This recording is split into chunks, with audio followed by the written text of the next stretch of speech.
ओम सच्चिदानंद रूपाय विश्वोत्पत्त्यादिहेतवे तापत्रय विनाशाय गोविंदाय नमो नमः।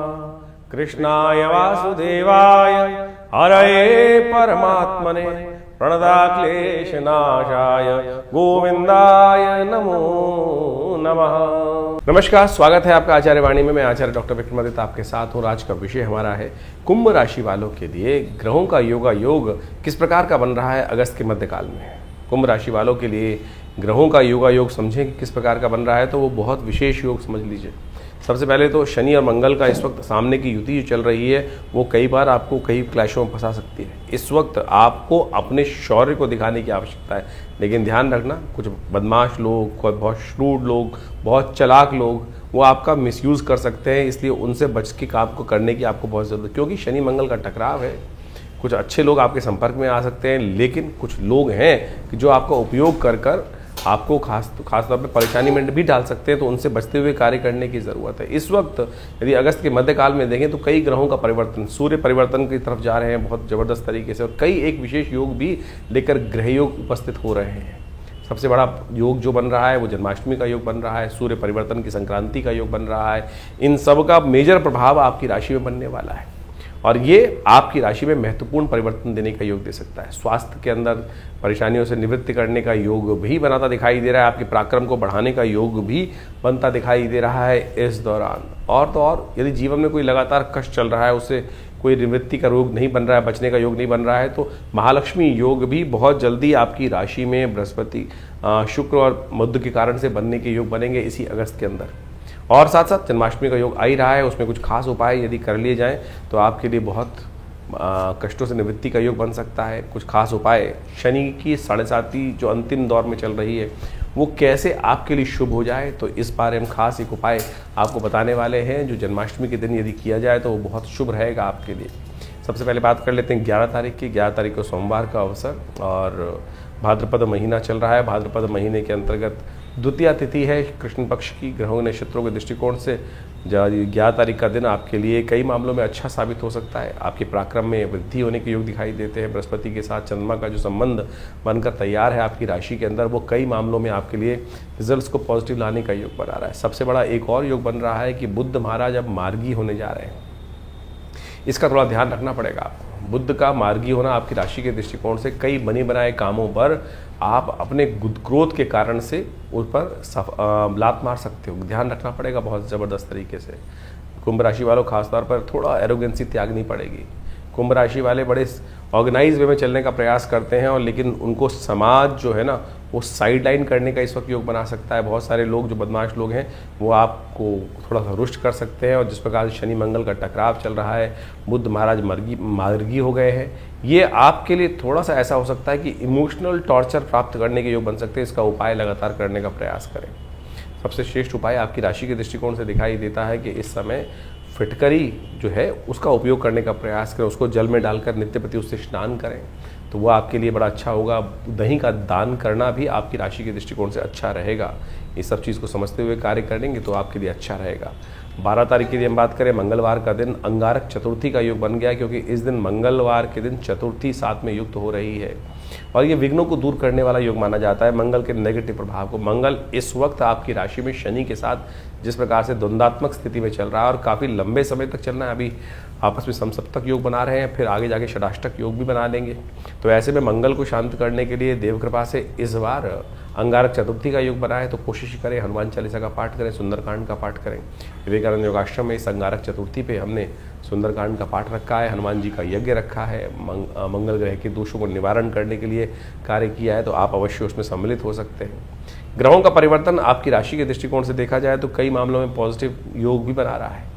कई मामले अटके हों तो ऐसे में कोशिश ये करें बड़े बुजुर्गों का आशीर्वाद देकर काम करने का प्रयास करें। इन 2-3 दिनों में कई अपॉर्चुनिटीज़ आपके हाथ में आती दिखाई देंगी, और जितने आप विनम्र रहेंगे उतना बढ़िया। जितना आपका विशेष तौर पर माता पिता जी का आशीर्वाद, गुरु जी का आशीर्वाद आपके साथ रहेगा उतना बढ़िया। तो काम करने, घर से निकलने से पहले हो सके तो इन आशीर्वादों को लेकर निकले। आशीर्वाद का सहारा आप पे रहेगा तो समस्त कष्ट निवारण का योग बनेगा। 13 तारीख बुधवार का अवसर। दिल्ली के पंचांग के अनुसार चतुर्थी उदया तिथि है, पंचमी क्षय हो रही है। क्षय तिथि में नए कार्य नहीं करने चाहिए। ऐसे में ग्रह नक्षत्रों के दृष्टिकोण से आपकी राशि में जो योगा योग बन रहे हैं वो आपको समझना चाहिए। इन दिनों थोड़ा सा शारीरिक तौर पे थोड़ी वीकनेस आपको परेशान कर सकती है और वो कहीं ना कहीं थोड़ा सा आगे परिवर्तन की तरफ जाएगी, लेकिन अभी मॉनेटरी पॉइंट ऑफ व्यू से चीज़ें पॉजिटिव रहने की तरफ जाती दिखाई दे रही हैं, तो उसका लाभ आपको लेने का प्रयास करना चाहिए। बुधवार है, गणेश जी विघ्नों को दूर करने वाले भगवान गणेश का स्तवन करें, उन्हें पीले पुष्प अर्पित करें, दुर्वार उपस्थित करें, आपके लिए अच्छा रहेगा। 14 तारीख बृहस्पतिवार का दिन है, षष्ठी तिथि है और ग्रह नक्षत्रों के दृष्टिकोण से समय जो है वो परिवर्तन की तरफ आगे बढ़ता दिखाई दे रहा है। पराक्रम से विशेष तौर पर अच्छे आगे बढ़ने के योग बनते दिखाई देंगे। ये पराक्रम पॉजिटिव वे में आपको अवश्य करने का प्रयास करना चाहिए, लेकिन ध्यान रखें बुध का और सूर्य का जिस प्रकार से योग बना हुआ है आपकी राशि में, वो रिपु भाव को कहीं ना कहीं आपको बढ़ावा मिल सकता है। आपके पराक्रम तो आपको करने में कमी नहीं करेंगे, लेकिन जो उस पराक्रम का लाभ है वो कहीं ना कहीं आप लास्ट मोमेंट पर लात मार के आ सकते हैं। इसलिए थोड़ा ध्यान रखें, इमोशनल तौर पे अपने आप को स्ट्रांग रखने का आपको प्रयास करना चाहिए। थोड़ा बृहस्पति को ताकत दें, हो सके तो पीली चीज़ों का दान करें, हो सके तो केसर का तिलक करने का प्रयास करें। एक बात और ध्यान रखिएगा, इस दिन विशेष तौर पर ग्रहों के दृष्टिकोण से केले का पूजन करना, भगवान विष्णु का स्तवन करना आपके लिए कल्याणकारी रहेगा। 15 तारीख शुक्रवार का अवसर, सप्तमी तिथि, भारत के लिए बहुत विशेष दिवस, स्वतंत्रता दिवस हमारा, जो हमारे शूरवीर, जो हमारे स्वतंत्रता सेनानी इस देश को आज़ाद कराने के लिए फांसी का जो फंदा तक चूम गए, क्या हम उनके प्रति संपूर्ण रूप से समर्पण भाव से देश के लिए सही कार्य कर रहे हैं, इसको विचार करने का बहुत ज़रूरी दिवस है। तो इसलिए हमें अवश्य उन स्वतंत्रता सेनानियों को नमन कर उनके प्रति अपनी जो विशेष तौर पर श्रद्धांजलि अर्पित करने का प्रयास करना चाहिए कि जिस स्वतंत्र वायु में हम हवा ले रहे हैं आज किन की बदौलत है। जो भारत संस्कृति में, भारत देश में, भारतीय संस्कृति में जननी जन्मभूमिश्च स्वर्गादि अपि गरीयसी, ऐसी शास्त्र की बात की जाती है। भगवान ने भी ये स्वयं उदाहरण उपस्थित किया कि सर्वोपरि परमात्मा से भी कोई बड़ा कोई चीज़ हो सकती है तो वो जननी जन्मभूमि ही है। तो इस बात का हमें ध्यान रखना चाहिए। ग्रह नक्षत्रों के दृष्टिकोण से आपके लिए ग्रहों का योगा योग जो है वो ओवरऑल करीब 60% तो ठीक चलता ही दिखाई दे रहा है, 60-70% ठीक चल रहा है। बड़े लोगों से संपर्क साधने का दिन है, संपर्क को बढ़ाने का दिन है, अपने प्रतिभा को दिखाने का दिन दिखाई देता है। तो इसलिए थोड़ा सा अपनी एरोगेंसी को त्याग कर विनम्र होकर आगे बढ़ने के लिए उस संयोग का लाभ उठाने का प्रयास कीजिएगा तो अच्छा रहेगा। नहीं तो इन दिनों ग्रह योग बन रहे हैं कि बड़े कई बार अच्छे योग बन सकते हैं, अच्छे संपर्क सध सकते हैं, तो इस समय का यूटिलाइज आपको करने का प्रयास करना चाहिए। भद्रा है जो सुबह से रहेगी, करीब 6:30 बजे से लेकर करीब 5:30 बजे तक रहेगी, तो नए कार्यों को करने से बचना चाहिए इस समय में। 16 तारीख शनिवार का दिवस तो बहुत ही विशेष लेकर आया है अपने साथ, जन्माष्टमी का सुंदर पर्व लेकर आया है। शनिवार की जन्माष्टमी पड़ रही है, आपके ग्रहों को ठीक करने का दिवस है। ये एक ऐसी सिद्ध रात्रि है, ऐसा सिद्ध योग है कि जैसे बहुत सारे ग्रह यदि परेशान करने के जीवन में योग बना रहे हो तो उन सबको ठीक कर सकते हैं। इस दिन एक खास उपाय आपकी राशि के दृष्टिकोण से यदि बनता है, जो यदि उपाय कर लिया जाए तो बहुत संपूर्ण रूप से, क्योंकि आपकी 7.5 का अंतिम भाव चल रहा है। सबसे पहले तो जन्माष्टमी इस बार बड़े शुभ योग लेके आई है। कई बार द्वंद्वात्मक स्थिति होती है कब मनाएं। 16 अगस्त को इस बार जन्माष्टमी का सुंदर योग बन रहा है और जन्माष्टमी का योग ग्रहों के दृष्टिकोण से इस बार सबके लिए, स्मार्ट वैष्णव सब लोग शनिवार को कोई मतभेद नहीं रहेगा। आमतौर पे बहुत सारे मतानुसार कई बार मतभेद उत्पन्न हो जाते हैं कि हम हमारे आचार्यों के अनुसार से इस योग में माना जाए, इस योग में माना जाए, लेकिन इस बार यदि पंचांग को देखा जाए तो बहुत सारे द्वंद्वों को करने की ज़रूरत ही नहीं है। अष्टमी उदया तिथि के रूप में विराजमान है 16 तारीख को, और उसके साथ साथ सुबह रात्रि के समय जिस वक्त भगवान का जन्म माना जाता है उस समय वृषभ लग्न भी उपस्थित हो ही जाएगी, और साथ साथ चंद्रमा भी विशेष तौर पर यदि देखा जाए तो वृषभ राशि में ही उस दिन उच्च के विराजमान होकर रहेंगे। और इसके साथ साथ एक बात ग्रहों का योगा योग और भी बड़ा सुंदर ये बन रहा है कि रोहिणी नक्षत्र वो भी रात्रि के अंतिम पहर में जाकर भोर काल से पहले उपस्थित होने के योग बना लेगा, दिल्ली के पंचांग के अनुसार से देखें तो बहुत सारे ग्रहों का योगा योग इसी प्रकार से बन रहा है। तो क्या स्मार्ट, क्या वैष्णव, क्या संप्रदाय, समस्त लोगों के लिए ये सुंदर तिथि है। भगवान सुंदर का अभिषेक करें, भगवान का विशेष तौर पर पूजन करें। ओम नमो भगवते वासुदेवाय पुरुष सूक्त के द्वारा भगवान को सुंदर रूप से स्नान कराएं और उनका पूजन करें। षोडश विधि के अनुसार से षोडश जो हमारे पूजा पाठ के तरीके हैं उन सब के द्वारा सहस्रसी रेखा पुरुखा सहस्राक्ष सहस्रपात सभोमेकं सर्वातस्पित्वा त्रोतिष्ठ, इसी के द्वारा भगवान का अभिषेक दूध से, दही से, समस्त पंचामृत से भगवान का अभिषेक कराकर भगवान को वस्त्र अलंकृत करते हुए सुंदर रूप से भगवान का स्तवन करना। कहा जाता है कि आप कुछ और करें ना करें, कम से कम भगवान की जन्माष्टमी के अवसर पर भाद्रपद मास के कृष्ण पक्ष की अष्टमी के दिन अवश्य उपवास रखें। उपवास रख के भगवान का सुंदर रूप से संकीर्तन करें, पूजन करें, भगवान का अभिषेक करें, हरिनाम का संकीर्तन करें, और केवल इसी से आपके अनेक जन्मों के कष्ट जो हैं वो कट जाते हैं।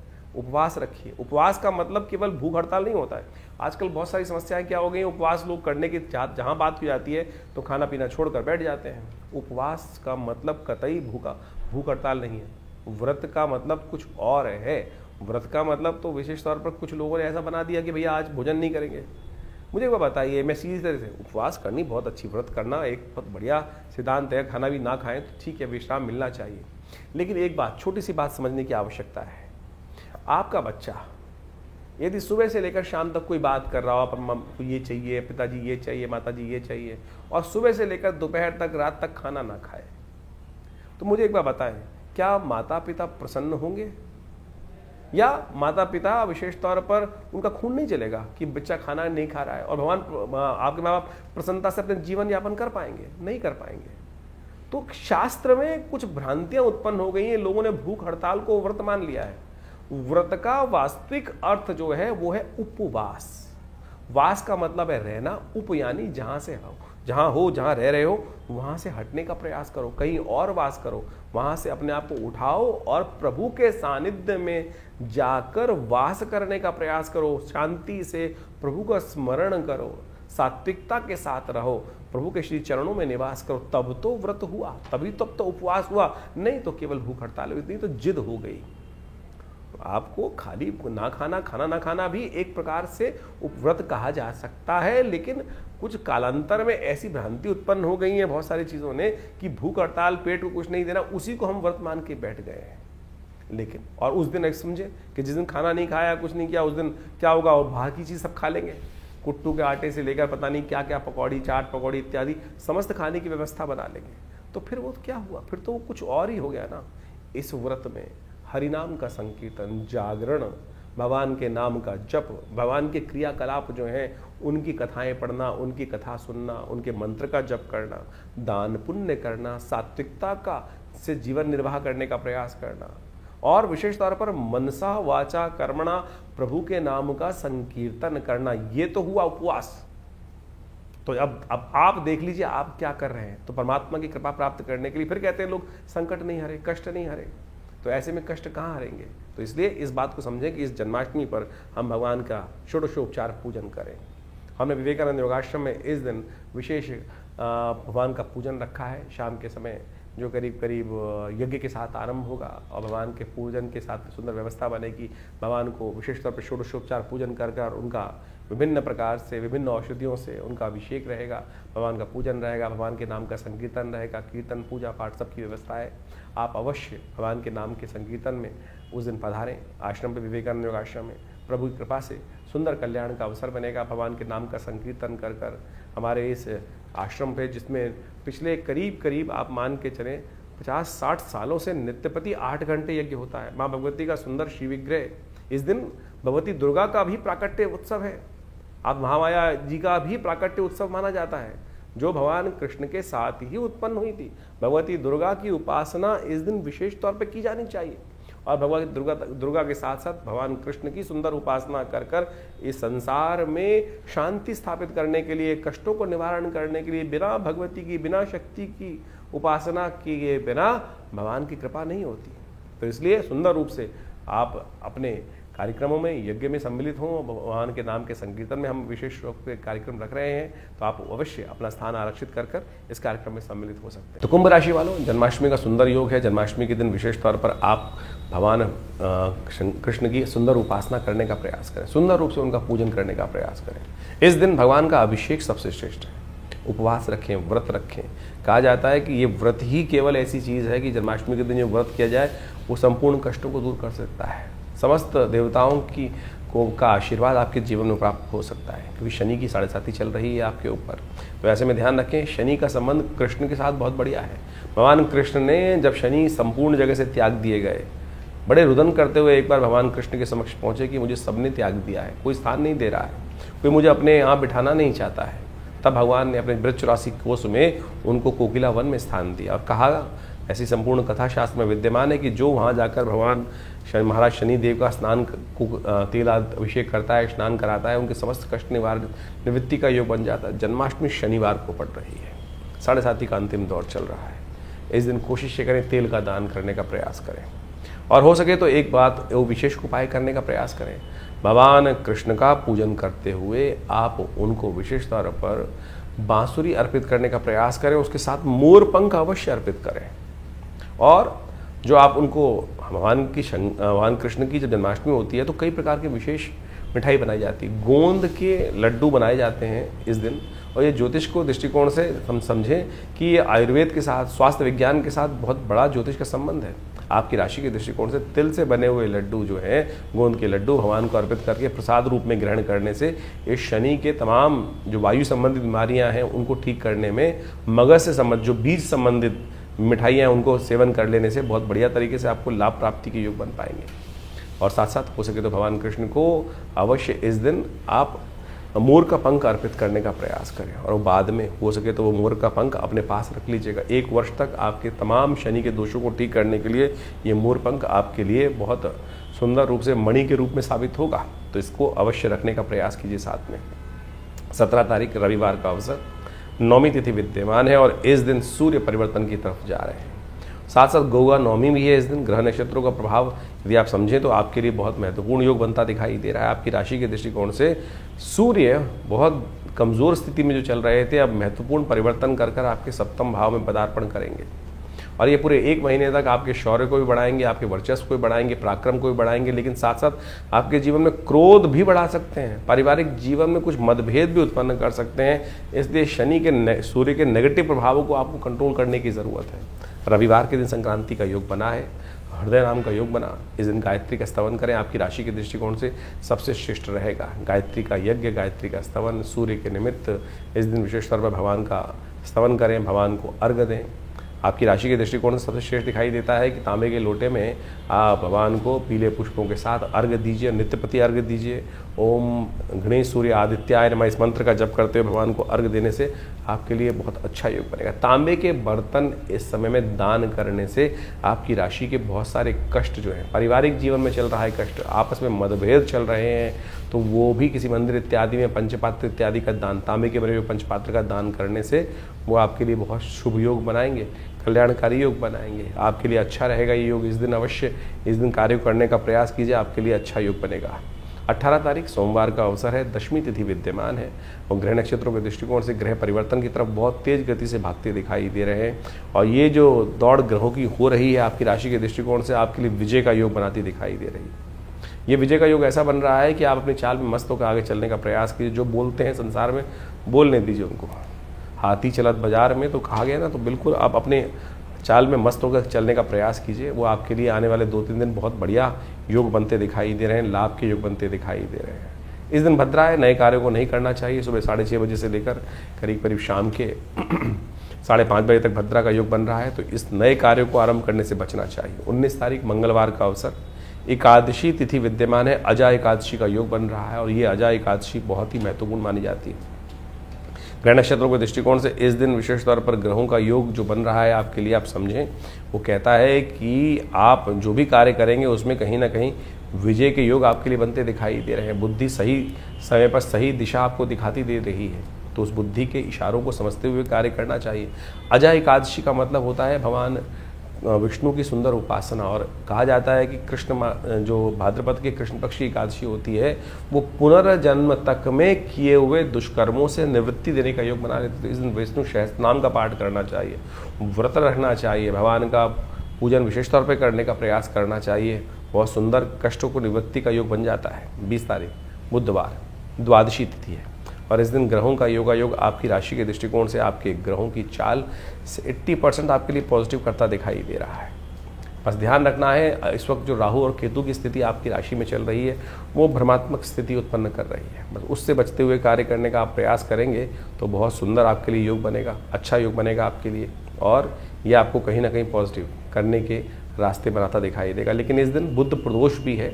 इन दिनों बुध महाराज आपकी राशि में दृष्टिकोण से जहाँ जा रहे हैं वो कहीं ना कहीं कई मामलों में थोड़ा सा आपके लिए भारी पड़ते दिखाई दे रहे हैं। तो बुध प्रदोष पड़ रहा है देवयोग से, तो कोशिश करें इस शुभ योग में आप भगवान का एक काम करने का प्रयास करें। भगवान शंकर के पारद शिवलिंग पर कहीं ना कहीं हो सके तो उनका अभिषेक करने का प्रयास करें। पारद शिवलिंग पर भगवान को विशेष तौर पर बिल्वपत्र अर्पित करें, रुद्राष्टाध्यायी के द्वारा उनका रुद्राभिषेक करें या करवाएं तो आपके लिए पॉजिटिव रिजल्ट देगा, बुध के नेगेटिव प्रभाव को ठीक करेगा।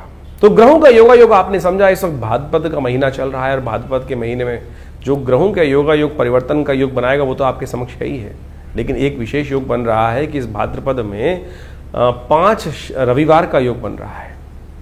और इस बार राजा भी सूर्य ही हैं, पूरे जो विश्व के राजा है, संवत के राजा हैं, और उसके दृष्टिकोण से यदि ग्रहण प्रभाव देखा जाए तो इस बार पूरे विश्व में अच्छी खासी वृष्टि के योग बन रहे हैं, और वो इतनी ज़्यादा हो गई है कई जगह लोग परेशान भी हो गए, त्रस्त भी हो गए हैं। और इस बार 5 रविवार का योग भाद्रपद में जो दिखा रहा है वो वास्तविक तौर पर एक बात को भी इंगित करता है कि जो इस वक्त भयावह पूरे विश्व में पानी की त्रासदी चल रही है, अतिवृष्टि होने के योग बन गए हैं, उससे कहीं ना कहीं अब कुछ ना कुछ रास्ता, बचाव का रास्ता बनता भी दिखाई देगा। लेकिन ये कहीं ना कहीं प्रकार से जो भाद्रपद महीने में यदि 5 रविवार पड़ जाए तो एक बात कही जाती है, युद्ध की आशंका, युद्ध की अफवाहें, कहीं ना कहीं मतभेद बहुत ज़्यादा कहीं ना कहीं संसार में बढ़ जाते हैं और कहीं ना कहीं आपस में मनभेद भी होने लगते हैं। इस वक्त विश्व में जिस प्रकार से जो योगा योग बन रहा है वो कहीं ना कहीं आपदाओं का संकेत भी देता दिखाई दे रहा है। और ऐसे में जो अन्न इत्यादि के संबंध में जो कार्य करते हैं उनको भी थोड़ा सावधान रहना चाहिए। तेजी का माहौल बनता दिखाई दे रहा है। विभिन्न अन्न के क्षेत्र जितने भी हैं, खाद्य पदार्थ जितने हैं, गेहूँ इत्यादि, चावल इत्यादि और बहुत सारी और भी जितनी चीज़ें हैं, उन सब में कहीं ना कहीं जो अतिवृष्टि के कारण से जो योग बनते दिखाई दे रहे हैं वो कहीं ना कहीं महंगाई को बढ़ाने की तरफ योग बनाते दिखाई दे रहे हैं। ऐसे में आपकी राशि के दृष्टिकोण से जो योग बन रहे हैं वो आपने अच्छे समझें। ग्रहों के प्रभाव को जितने जल्दी हम समझ लें और उसके अनुसार से अपने जीवन में सही रास्ता पकड़ लें, ये ज्योतिष का चमत्कारिक प्रभाव है। देखिए, जो सूर्य है वो हर एक स्थिति में एक सही निकलता है, लेकिन हर व्यक्ति पर उसका प्रभाव अलग अलग होता है। ग्रहों का ये परिवर्तन जो योग बनाते हैं, इन सब का प्रभाव सूक्ष्म दृष्टिकोण से हर व्यक्ति को समझ में आना चाहिए। ज्योतिष के दृष्टिकोण से बड़ा सूक्ष्म अन्वेषण है। आपकी जन्मपत्री, आपका जो भाग्य है वो हर व्यक्ति का अलग है। कहीं ना कहीं उस भाग्य पर किस प्रकार का योग बनेगा, ग्रहों का परिवर्तन क्या प्रभाव डालेगा, हर व्यक्ति पर अलग प्रभाव डालता है। एक ही क्षेत्र में रहने वाले, एक ही घर में रहने वाले, यदि हम देखें कि क्या परिवर्तन एक जैसा ही होगा सबके लिए, नहीं, बिल्कुल नहीं होगा। किसी के लिए अच्छा, किसी के खराब। एक ही घर में रहने वाले जो 8, 5, 6 जातक हैं, उन सब पर भी ग्रहों का प्रभाव अलग अलग होता है। तो ऐसे में उस परिवर्तन का प्रभाव आपके ऊपर क्या हो रहा है, राशि के दृष्टिकोण से तो आप समझ ही रहे हैं, लेकिन आपकी जन्मपत्री, आपका जन्म समय, आपका भाग्य बिल्कुल बहुत सारी चीज़ों को बताने में रास्ता बता सकता है। तो ज्योतिष विज्ञान बड़ी सूक्ष्म दृष्टिकोण से देखने की चीज़ें हैं और हम बहुत सारी चीज़ों को समझने का प्रयास करते हैं। बड़ा शोध संस्थान चलाते हैं पिछले करीब 50 सालों में। ज्योतिष के संबंध में, अध्यात्म के संबंध में, भारतीय योग विज्ञान के संबंध में हमारे आश्रम में बहुत सारी रिसर्च, बहुत सारा अनुसंधान, शोध किया गया। 50 से ऊपर पुस्तकें प्रकाशित की गई हैं।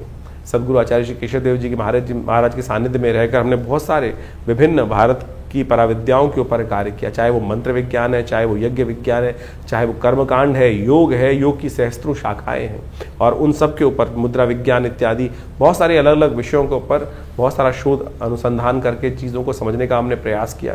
और आप समझें, ज्योतिष एक ऐसा विषय है कि जिसके द्वारा आप बहुत सारे कार्यों का निदान भी कर सकते हैं, डायग्नोज कर सकते हैं। बीमारियों के संबंध में भी जो आयुर्वेद के साथ साथ ज्योतिष को साथ साथ चलाया गया था।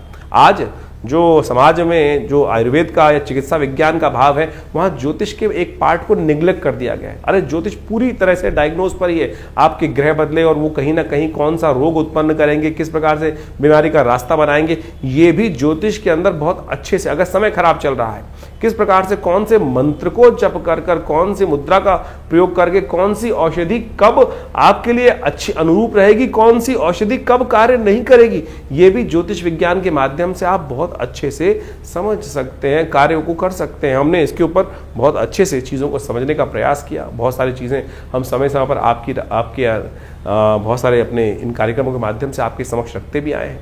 तो आप ज्योतिष विज्ञान को सही रूप समझने का प्रयास करें। विडंबनाएं, बहुत सारी लोग आपके मन में ऐसे भाव डालने का प्रयास करेंगे कि सब कुछ भी सत्य नहीं है। अरे नहीं, एक एक चीज़ सत्य है, एक एक चीज़ का प्रभाव है, इसको आप समझें। हमारे ऋषि मुनियों ने हजारों लाखों पुस्तकें, लाखों अनुसंधान हमारे समक्ष उपस्थित किए हैं। हर ऋषि, करोड़ों ऋषि हुए आज तक हो चुके हैं, और उन सब ने अपने शोध हमारी भारतीय संस्कृति में जगह जगह बताए हैं, और लोग उसका प्रभाव देखते भी आए।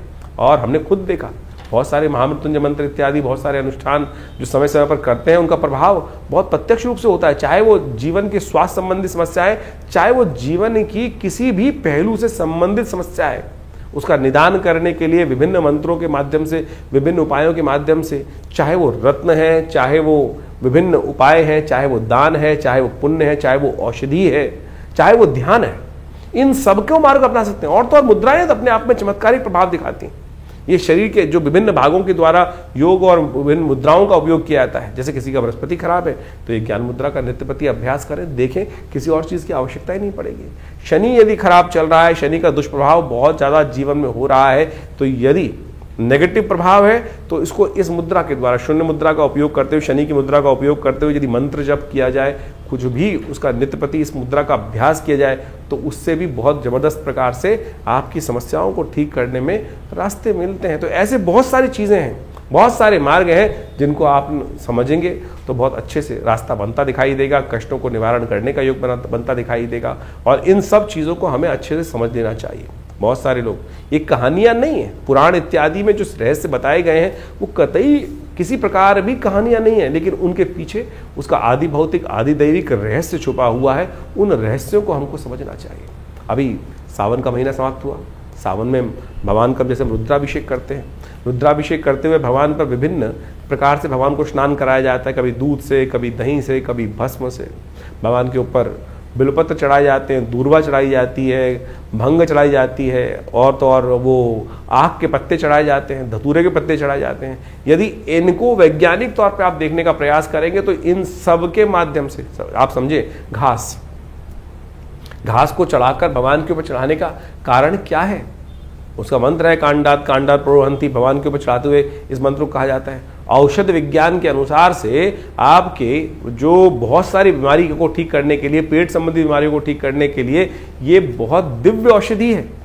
जो घास के ऊपर 3 जो अंकुर, दिरवा अंकुर होते हैं, कहा जाता है गणेश जी एक बार बीमार हो गए थे और ऋषियों ने 108 दूर्वा अंकुर अभिमंत्रित कर कर गणेश जी को दिए, उससे उनको स्वास्थ्य में लाभ प्राप्त हुआ।